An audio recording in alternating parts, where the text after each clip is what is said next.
Hi, Henel. Hi, how are you? I'm good. आप बताओ। Audio आ रही है आपको परफेक्ट? हाँ आ रही है। एक सेकंड जस्ट मैं वो स्टार्ट करता हूँ। सबसे पहले आप सबसे पहले फर्स्टली इंट्रोड्यूस करो अपने आप को कि आप मतलब कौन सी सिटी से हो, विच सीएफ फॉर्म और फाइनल का टाइम कब है और थोड़ा एमसीएस वाला क्वेश्चन होगा ये बट हाँ वैसे मतलब मेरा नाम अदिति श्री है और मैं एक्चुअल में बिहार से बिलोंग करती हूँ। लेकिन मैं born and raised in Delhi, यहीं पे मतलब मेरा पूरा पढ़ाई बचपन सब यहीं पे ही बीता है। एंड स्कूलिंग तो मेरी सर्वोदय कन्या विद्यालय से हुई थी। बाकी उसके बाद मैंने रेगुलर कॉलेज करा है जाकिर हुसैन दिल्ली कॉलेज से, मैथ्स प्रोग्राम। देन अभी तो सीए फाइनल की प्रिपरेशन चल रही है, मई 2025 अटेम्प्ट है मेरा। ओके मैं 20 और बाकी मैं पहले टीआर चड्डा में थी, लेकिन अब मैंने ट्रांसफर ले लिया है तो मैं एएसए में हूँ। ओके। तो आपने वहाँ पे कितना टाइम आर्टिकलशिप किया था यार चड्डा में? टीआर चड्डा में मैंने 11 मंथ करा था। ओके। ठीक है, तो सबसे पहले जो मेन अपना क्रक्स है वो होगा कि जो M C S S P होगा, जो अपने लॉ एंड कॉस्टिंग आपकी दोनों होगी ना आई गेस। हाँ दोनों हो गए। तो आप मेरे को अपने मार्क्स बताओ या अपना एक्सपीरियंस थोड़ा बताओ कि आपने प्रिपरेशन कैसे करी थी। और आपका जो मार्क्स है वो यहाँ पे मैं शेयर कर दूंगा लोगों को कि आपके कितने आए थे, सो आप एक बार बता भी दो एंड एक्सपीरियंस आपका शेयर करो कि आपने प्रिपरेशन कैसे करी थी, कौन से फैकल्टी से करी थी एंड सो फर्स्टली आप लॉ। स्टार्ट कीजिए यहाँ वन बाई वन। ओके, तो पहले मैं प्रिपरेशन बताऊँ फिर मार्क्स या पहले मार्क्स? पहले मार्क्स बता दो, लोगों को ज़्यादा रिजल्ट में इंटरेस्ट होता है। हाँ होता है। तो लॉ में मेरे 72 आए थे और कॉस्टिंग में 66 आए थे। तो तो नाइस। लॉ की जो प्रिपरेशन है वो मेरी लगभग मैंने 2.5 दिन का टाइम लिया था। ओके। क्योंकि मुझे लगता है 2.5 दिन is enough for each SPU है, मतलब चाहे वो कॉस्ट को ले लो चाहे वो लॉ को ले लो, दोनों आराम से 2-2.5 दिन में कवर हो जाते हैं। तो लॉ में मैंने पूरा का पूरा यूज किया था हर्ष गुप्ता सर की एक 90 पेज की पीडीएफ है, ओके। तो वो मैंने यूज करा था। और उसके अलावा उन्हीं की रिवीजन वीडियो है, मैराथन वीडियो एक है 7 आवर्स का, जिसमें उन्होंने कंपनी लॉ पूरा कवर किया है। उसके अलावा वो उन्होंने सेबी का और F C R A FEMA, इनकी अलग वीडियो बना रखी है 1-1 घंटे की। तो अप्रोक्स 10 आवर्स में इनका पूरा का पूरा सिलेबस कवर हो रहा है एंड बहुत इन डेप्थ हो रहा है। तो अगर आप उनकी बुक और उनकी वीडियोस पूरा अच्छे से पढ़ते हो तो आपका पूरा का पूरा लॉ जो है प्रिपेयर हो जाएगा अच्छे से। आपको आईसीआई मैट पढ़ने की उसके अलावा जरूरत नहीं है, या फिर कुछ भी नहीं, जो वो पढ़ा रहे हो पूरा पढ़ लो। और 2-3 बार मैंने वीडियो देखा था उसे, 10 घंटे की वीडियो थी तो मैंने 2x की स्पीड में 2-3 बार देख लिया था, वो सफिशियंट था। सॉरी फॉर इंटरप्टिंग बट आप फैकल्टी का नाम रिपीट कर सकते हो जस्ट? हर्ष गुप्ता सर। हर्ष गुप्ता सर, ओके। हाँ। हाँ और मैंने 2.5 डेज में पूरा कंप्लीट कर लिया था। पूरा कंप्लीट हो गया था। मतलब तो उसके रिवीजन अलावा हमें या पढ़ते फिर पूरा लेक्चर सब कुछ आपने उसी में कर लिया 2.5 डेज में? सब कुछ उसी में कर लिया था। ओके। क्योंकि हाँ, मतलब आपको पढ़ते टाइम में कुछ टाइम में ये रियलाइज होने लगता है कि इंपॉर्टेंट टॉपिक्स क्या है, किस पे एमसीक्यू बन सकते हैं। अब जैसे फर्स्ट सेकंड और थर्ड चैप्टर है वो पूरा डायरेक्टर्स के ऊपर है। तो अगर आपका सिर्फ ये डायरेक्टर का पार्ट कवर हो जाता है तो उसमें से ही अराउंड आपके 15 to 18 मार्क्स के तो बन जाते हैं, मतलब डायरेक्टर टॉपिक से ही। उसके अलावा छोटे छोटे चैप्टर्स हैं जैसे इंसॉल्वेंसी वगैरह है, और एक डिसोल्यूशन वाला है कोई चैप्टर। तो ये सब चैप्टर्स ही, हाँ तो ये इन सब चैप्टर से, ये सब छोटे छोटे चैप्टर्स हैं बट इनसे भी अच्छी कवरेज हो जाती है। एक चैप्टर है उसमें ई फाइलिंग का, वो सबसे मेरे ख्याल से ऐसा टॉपिक है जिसे आप इग्नोर कर सकते हो, क्योंकि उसमें कुछ भी, उससे एक भी एमसीक्यू ना मेरे एग्जाम में आया। एंड जितने लोगों से मैंने बात किया था अपने फ्रेंड्स लोगों से, किसी के में भी नहीं आया। तो वो आप पूरा इग्नोर कर सकते हो। बाकी उसके अलावा सारे सब्जेक्ट को मेरा तो व्यू ये पढ़ लेना चाहिए। बाकी फिर जितना चीज आप रिटेन कर पाओ। उसके अलावा पेनल्टीज और लिमिट्स पे सबको ध्यान देना चाहिए ऑब्वियसली, क्योंकि उससे बहुत क्वेश्चंस बन जाते हैं। Okay, great, yeah and now move forward to costing. आप कॉस्टिंग में बता दीजिए। कॉस्टिंग में तो मैंने काफी अच्छे खासे एनालिसिस कर ली थी कि इसमें क्या इंपॉर्टेंट है क्या नहीं है। उसमें मैंने किसी की भी वीडियो मैंने देखा था, संकल्प ट्रांसथिया सर की वीडियो भी देखी थी, शॉर्ट शॉर्ट जो 617 वीडियोज है टोटल अवेलेबल। उसके अलावा मैंने पूरा आईसीएआई मैट ही पढ़ा, खुद से सेल्फ स्टडी की पूरा आईसीआई मैट 2 दिन में पढ़ा। एक फर्स्ट डे एक बुक, दूसरी बुक में सेकेंड दिन। एंड उसके बाद मेरा एग्जाम स्लॉट था 12 बजे का, 12 से 3। तो फिर मैंने मॉर्निंग से पढ़ाई की थी। तो उसमें मैंने चैप्टर वाइज भी एक इम्पॉर्टेंट टॉपिक्स वैसे अपना बना रखा था, अगर आपको हो तो मैं वो बता दूं या कि गो फॉर चैप्टर। गो है, या प्लीज प्लीज। एक सेकंड, मैंने इसके लिए अपने लिए प्रिपेयर किया था वो चीज़। मेरे पॉइंट्स में था ही कि मैंने सोचा कि आपने कुछ अपना स्पेसिफाई ऐसे नोट्स वगैरह कुछ दिया तो आप थोड़ा शेयर कर सकते हो, तो मेरे लिए और काफ़ी लोगों के लिए आइडिया है, तो आप बता सको या वो है। ठीक है, तो चैप्टर 1 में हमारे कुछ टॉपिक्स हैं: value chain analysis, Mendelow's matrix, Osterwalder's business model canvas, value proposition canvas and value proposition map. ये इंपॉर्टेंट टॉपिक्स है। उसके अलावा एक बार ऐसा है कि आपको आईसीएमएट ऊपर ऊपर से, क्योंकि हमने इंटरमीडिएट में स्ट्रेटेजिक मैनेजमेंट पढ़ा होता है, इस वजह से हमें बहुत सारी चीज़ों का आइडिया ऑलरेडी होता है। तो आप अगर ऊपर ऊपर से भी पढ़ते हो तो चीज़ें आपको समझ आने लग जाती है, क्योंकि बेसिकली वही आता है: cost differentiation, product differentiation, cost leadership, ये सब हमें पता रहता है। तो बस हमें पेजेस पलटने हैं और कुछ नहीं करना। और ये कुछ इंपॉर्टेंट टॉपिक है, इसे पढ़ के बस प्रिपेयर कर लेना है।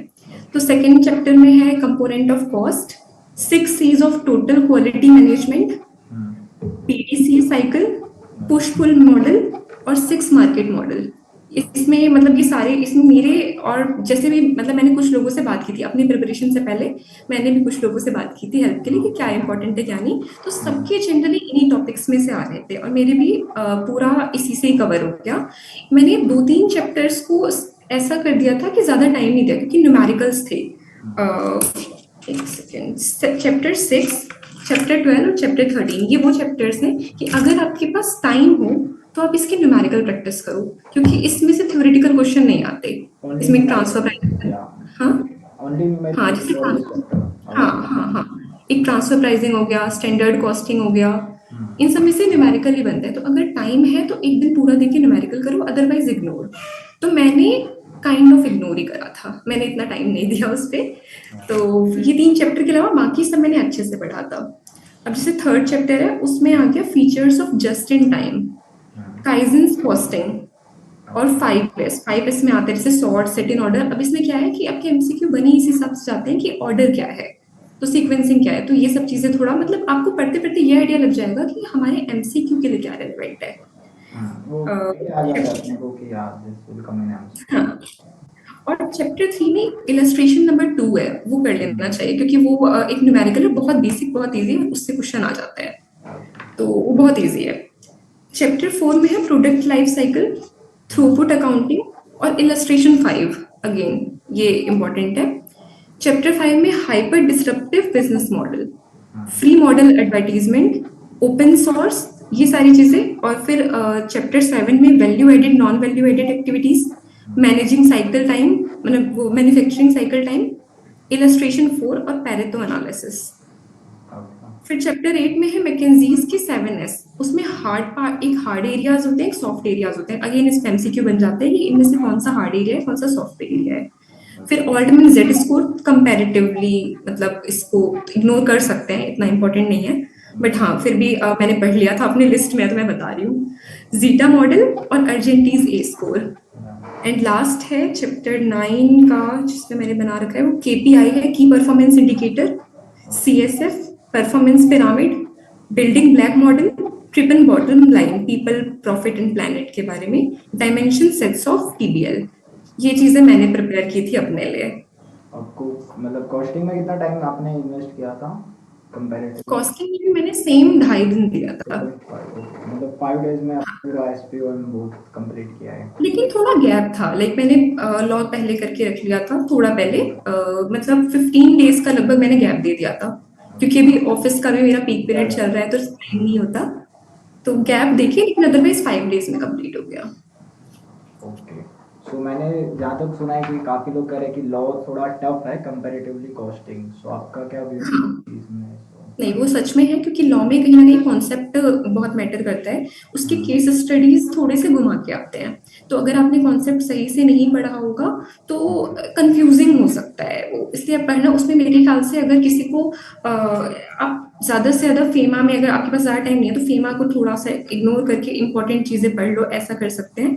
अदरवाइज बाकी जैसे आपका कंपनी लॉ पूरा है, ये अच्छे से कर लेना चाहिए। एंड मिसलेनियस में भी जैसे निधि का हो गया, निधि कंपनी, इन सब के बारे में डेप्थ में पढ़ के अगर सिर्फ पास होना है तो कंपनी लॉ और थोड़े से अदर प्रोविजंस और ऊपर ऊपर से फेमा एफसीआरए, तो पास होने के लिए तो सफिशिएंट है। सेबी ऐसा चैप्टर है जिसे मैं भी पूरा इग्नोर करके गई थी, क्योंकि वो बहुत बड़ा था, एंड अगर उसमें ज़्यादा टाइम देती मैंने बस 10% चैप्टर उसका पढ़ा होगा जो मुझे लगा कि थोड़ा इंपॉर्टेंट हो सकता है, बस वो पढ़ के गई थी। Okay. And my next question कि आपने लाइक लॉ में तो अपने नोट से ही किया, कुछ मॉड्यूल रीड नहीं किया आपने नोट? कुछ भी अलग नहीं किया। ओके, जो आपने सर का नाम बताया उनके नोट्स आपने सफिशिएंट? हाँ, हर्ष गुप्ता सर के। और उनके यूट्यूब पे ही लेक्चर्स हो गए ना, आई गेस? हाँ, यूट्यूब पे अवेलेबल है। ओके। एंड अगेन मतलब जो आपके आईसीआई के लेक्चर्स थे वो तो ऑब्वियसली मतलब आपने देखे थे या फिर लाइक तो वही जो सबने करे थे, दूसरे पेपर में मतलब एग्जाम चल रहा है? ओके। कंप्लीट कर लिया था सिलेबस, और लेकिन उसमें से पढ़ा कुछ नहीं। ओके, मतलब उसका कुछ इशू नहीं आता ना, क्योंकि करंटली मेरा भी लॉ चल रहा है, मैंने जस्ट अभी स्टार्ट किया है, तो कुछ इशू तो हाँ, नहीं फर्दर आगे? नहीं कुछ इशू नहीं आता है। ओके। बेसिकली जो स्टूडेंट है, जैसे कि मेरा कॉस्टिंग वीक है, सो उसके लिए मेरे को ज़्यादा टाइम इन्वेस्ट करना चाहिए, या फिर apparently for an average student जैसे आपने 2.5 डेज में किया, सो वो नॉर्मल है, या फिर ज़्यादा इन्वेस्ट करना चाहिए, या फिर समथिंग लाइक दैट? मेरे ख्याल से अगर आपका पहले तो एक बार स्ट्रेटजी ये माइंड में होना चाहिए कि आपको मार्क्स स्कोर करने हैं, पास होना है। अगर पास होना है तो 2.5 दिन मोर देन सफिशिएंट। या 5 और दिन? बीच में पढ़ाई अगर आपको लगता है कि आप 2 दिन में कवर कर पा रहे हो तो आप उसे छोड़ के अपनी पढ़ाई कर लो, अदरवाइज आप कर लो पूरे 4 दिन की प्रिपरेशन, बट पास होने के लिए 2.5 days are more than enough. Okay. और अगर मतलब कि जैसे कि आपने 2.5 डे होल उस पे दिया था मतलब, और कुछ? मैंने कंप्लीट दिया था 2.5 डेज। Okay, got it. उसमें मतलब मैंने मॉर्निंग में भी पढ़ाई की थी, रात में भी पढ़ाई की थी, तो मतलब ऐसा था जो कि वो 2 दिन तो बहुत ही हेक्टिक था, ऐसा मैं ही नहीं करी कि बहुत ब्रेक लेके बहुत चिल होके। 2.5 डेज मैंने बहुत अच्छे से पढ़ाई की थी, इवन एग्जाम सेंटर तक मैंने पढ़ा था। ओके। तो आपको बस वही है, लगभग 10 आवर्स डेली 2 दिन, और उसके अलावा भी 25 आवर्स का लगभग वो था। जितना मैंने सुना है तो आपने काफ़ी कम टाइम में अच्छे मार्क्स स्कोर कर लिए, दैट्स नाइस। सो मैं जानना चाहूँगा कि मतलब एमसीक्यू पेपर काफ़ी टफ आता है या फिर नॉर्मल आता है, अगर आप कई आपके अकॉर्डिंगली, कि लाइक अगर आपने पढ़ाई तो करी ऑब्वियसली, बट स्टिल लाइक जो अपने आईसीआई के एग्जाम्स होता है इट्स लाइक दैट, या फिर एसपीओ में थोड़ा लेवल कम रहता है काइंड ऑफ?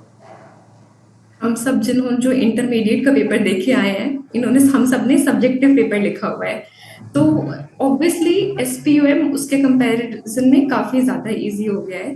क्योंकि अब जब भी एमसीक्यू होते हैं ना, क्या होता है, हमें सारी चीजें याद भले ना हो, लेकिन जब वो चीज सामने आती है 4 ऑप्शंस के फॉर्म में, तो हमें माइंड में आ जाता है, रिटेन करने लग जाते हैं चीजों को, क्या क्या हमने पढ़ा था, तो इसीलिए इजी ही है। Okay, great, good to hear that. मेरे को तो ओके। अभी आपका मतलब बच रहा है ये कॉस्ट लॉ? या मैंने जस्ट अभी लेक्चर स्टार्ट किया है, law and costing as well. Planning कि मैं दिसंबर में शायद एसपीएम कंप्लीट करूँ। Actually my okay, in November 2025। अच्छा, okay. Yeah so that's why I am taking like. Okay, great great. So accordingly मेरे क्वेश्चंस तो आई थिंक फिनिश हो चुका है। अगर लास्टली आप अब बताना चाहो कोई की पॉइंट्स, या जैसे कि आपको ध्यान रखना चाहिए एग्ज़ाम के वक्त और प्रिपरेशन के भी वक्त, जो आपके खुद के एक्सपीरियंस आपको लगा हो कि ये तो चीज़ आपको करनी चाहिए, काइंड ऑफ की वर्ड्स जो अपने कहते हैं, काइंड ऑफ ऐसा कुछ हो? मतलब इन सिंपल वे कि हम प्रिपरेशन टाइम में हमें क्या माइंड प्रोसेस, मतलब हमारा क्या थॉट रहना चाहिए, और एग्जाम टाइम में क्या, ऐसा कि कुछ। एसपीओ में तो कुछ लोग साइड लाइटली ले ले, या फिर देन एग्जाम में कुछ issue, so kind of that thing. ये चीज़ प्रिपरेशन टाइम पे हमें लाइटली नहीं लेना चाहिए, क्योंकि प्रिपरेशन टाइम आप कभी कोई भी ना इस पे एसपीयूएम पे ज़्यादा टाइम नहीं दे रहा, मतलब मैंने किसी का भी नहीं, 4 दिन से ज़्यादा तो किसी का भी नहीं सुना। तो अगर आप वो 4 दिन लाइट लेके पढ़ोगे कि हाँ ठीक है हो जाएगा, तो वो मेरे ख्याल से बहुत अच्छा डिसीजन नहीं होता। प्रिपरेशन के टाइम में हमें सीरियस होकर पढ़ लेना चाहिए, लाइक हमारा जैसे रियल एग्जाम होता है, फाइनल एग्जाम, उसके हिसाब से पढ़ना चाहिए, और एग्जाम टाइम में थॉट लाइट होना चाहिए कि नहीं कुछ नहीं है, ईजी है सामने। क्योंकि एकदम से जब हमारे सामने बड़े बड़े केस स्टडी, ऐसा होता है कि टोटल 17 एमसीक्यूज, 17 केस स्टडीज होते हैं, तो अब उन सब के कुछ कुछ एमसीक्यूज पार्ट्स में बने होते हैं। हम केस स्टडी पढ़े बिना कभी जंप कर जाते हैं ऑप्शंस पे, या एंड देन हम गलती कर जाते हैं कई बार, क्योंकि उसमें ऑप्शन में वो चीज़ पूछना ही नहीं चाहता, क्योंकि आपकी केस स्टडी में कुछ और लिखा हुआ है कि आपको उससे रिलेटेड आंसर देना है, बट हम डायरेक्ट ऑप्शन देखिए, अरे मैंने पढ़ा था, हम टिक लगा देते हैं, तो वो चीज़ नहीं करनी चाहिए। क्योंकि ये वाली गलती एक मैंने करी थी, एक एमसीक्यू मैंने कर दिया था टिक, एंड देन बाद में क्योंकि वो मेरे माइंड में रह गया था, मैंने देखा कि ये चीज़ तो मैं गलत करके आई थी, तो ऐसा नहीं होना चाहिए। उस टाइम पे आपको पेपर देते टाइम में 3 घंटे का टाइम होता है, 3 घंटे में 17 केस स्टडीज़ पढ़ना। अगर आप सिर्फ़ ऑप्शन आपको देख के ना लॉ के पेपर में स्पेशली ऐसा लगेगा कि एमसीक्यू के डायरेक्ट आंसर्स टिक लगा सकते हो, मतलब बिना केस स्टडी पढ़े, लेकिन उसका फिर एडवर्स इफेक्ट भी आपके रिजल्ट पे आ सकता है। तो 3 घंटा अगर है तो आपको आराम से 2 घंटा दे देना चाहिए। ओके। या वरना अगर सिर्फ आप ऑप्शंस करके करोगे, क्वेश्चन डायरेक्ट करोगे, तो 1 घंटे का पेपर है वो। हाँ, वो तो ऑब्वियसली आप 3 आवर्स स्टिल काफ़ी सफिशिएंट टाइम है, आप मेरे काफ़ी सफिशिएंट है। और आपको शायद जाने भी तो देंगे नहीं अगर आपको जल्दी हो जाता है फिर। नहीं जाने देते। 5 मिनट पहले ही आप सबमिट कर सकते हो अपना पेपर, या एंड रिजल्ट तो इंस्टेंट ही आपको पता लग जाए। उसी टाइम पे। Okay, hmm. Got it, yeah so that's it I think. Thank you Aditi for your valuable time. बाकी nice to, will see you, thank you so much. Yeah thank you, मेहनत।